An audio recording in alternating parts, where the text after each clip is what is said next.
Assalamualaikum warahmatullahi wabarakatuh. Petang Syawal lagi, petang PKPP juga. Hujan. Hadis ke-19. Jadikan dirimu penyebab hidayah bagi manusia.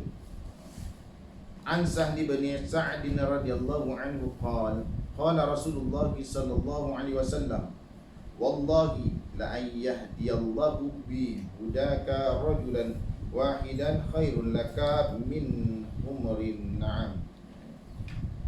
Nampak mata. Akhrajahu Abu Daud.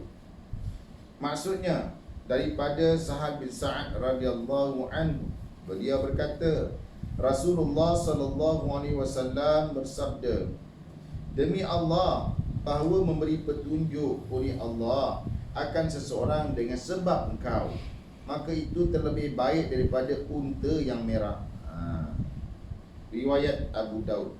Unta merah ni kira mahal lah, macam kereta Mercedes lah, mahal.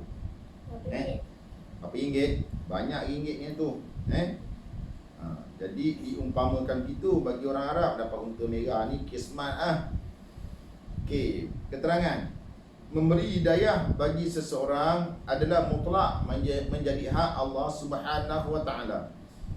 Apa yang dapat dilaksanakan oleh para ulama, pendakwah, ibu bapa, pendidik adalah mengusahakan sebab-sebab luaran yang dapat membantu seseorang memperolehi hidayah. Sebab dalaman tu hak mutlak Allah Subhanahu wa taala. Jadi kena takutlah kalau kita bila disampaikan sesuatu kita tak dapat menerima hidayah. Kena takut. Tapi kadang-kadang orang yang tak dapat hidayah dia tak tahu benda tu perlu ditakuti. Jadi orang yang takut dengan Allah Taala, takut hidayah ni kena tarik ataupun dia tidak mendapat hidayah. Tu. Mungkin hidayah diperolehi oleh seseorang setelah dia membaca buku yang kita tulis, atau setelah mendengar ceramah yang kita sampaikan, atau setelah dia mendengar nasihat yang tulus ikhlas yang telah kita berikan, atau setelah melihat beberapa keajaiban dan keistimewaan yang diberikan oleh Allah Subhanahu wa taala kepada seorang ulama dan sebagainya.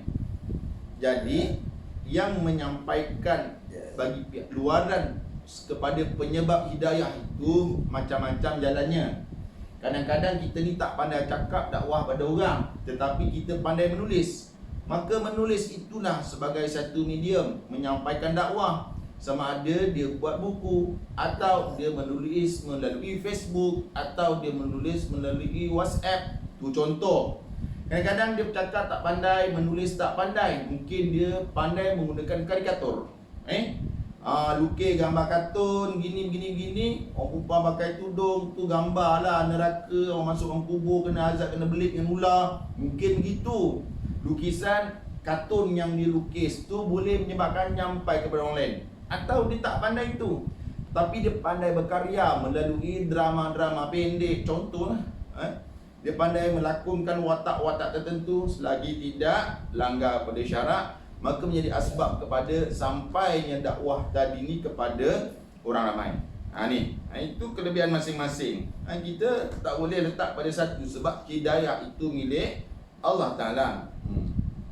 Kadang-kadang bukan melalui itu, dia melihat alam semula jadi, dia melihat kematian, dia melihat dalam perjalanan kiri dan kanan pokok-pokok, tiba-tiba ada terdetik jiwa dia dengan hidayah Allah Ta'ala. Kadang-kadang tak juga. Kadang-kadang dia melihat wajah para habaib sampai hidayah. Dia ni jahat, nakal, tapi bila dia ada habib lalu dia tengok wajahnya, Allah rasa sejuk semacam. Jadi jiwanya bila tengok wajah habib rasa cinta dan kasih kepada Rasulullah sallallahu alaihi wasallam dan taat kepada perintah Allah Taala. Ada kalanya begitu. Sebab benda ni hidayah tu bersifat dalaman. Yang milik mutlak adalah Allah Ta'ala. Yang luar, yang tadi ni, yang luar-luar ni caranya tu sebagai penyebab luaran. Faham? Kadang budak kecil cakap, orang lain dapat hidayah. Awis sampaikan. Kalau bapa engkau sampaikan, orang tak dapat hidayah. tapi kau mulut terlupa, pandai cakap, orang dapat hidayah. Faham? Maka hendaklah kita sentiasa berusaha melakukan perkara yang membuatkan hidayah Allah Ta'ala sentiasa turun ke atas permukaan bumi ini. Lantaran itu, usaha kita itu sangat berharga di sisi Allah Ta'ala. Bahkan lebih berharga daripada seekor unta berwarna merah, yang merupakan sejenis kenderaan yang paling mahal pada zaman dahulu.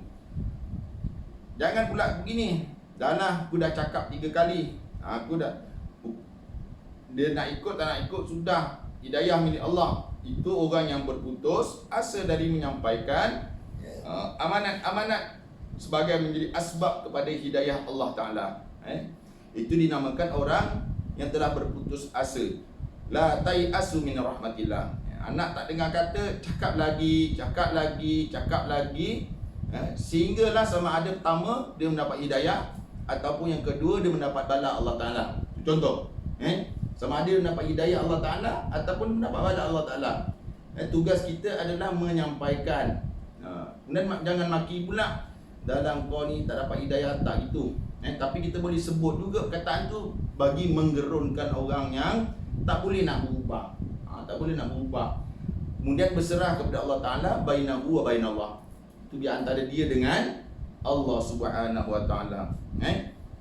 Jadi ala kulli hal, kita ni kena sentiasalah menuntut ilmu supaya apa yang kita nak sampaikannya itu ada. Kemudian berusaha untuk menyampaikan ilmu kepada orang lain supaya menjadi asbab kepada orang ini beramal dan mendapat hidayah Allah Subhanahu wa Ta'ala. Wallahu a'lam bissawab.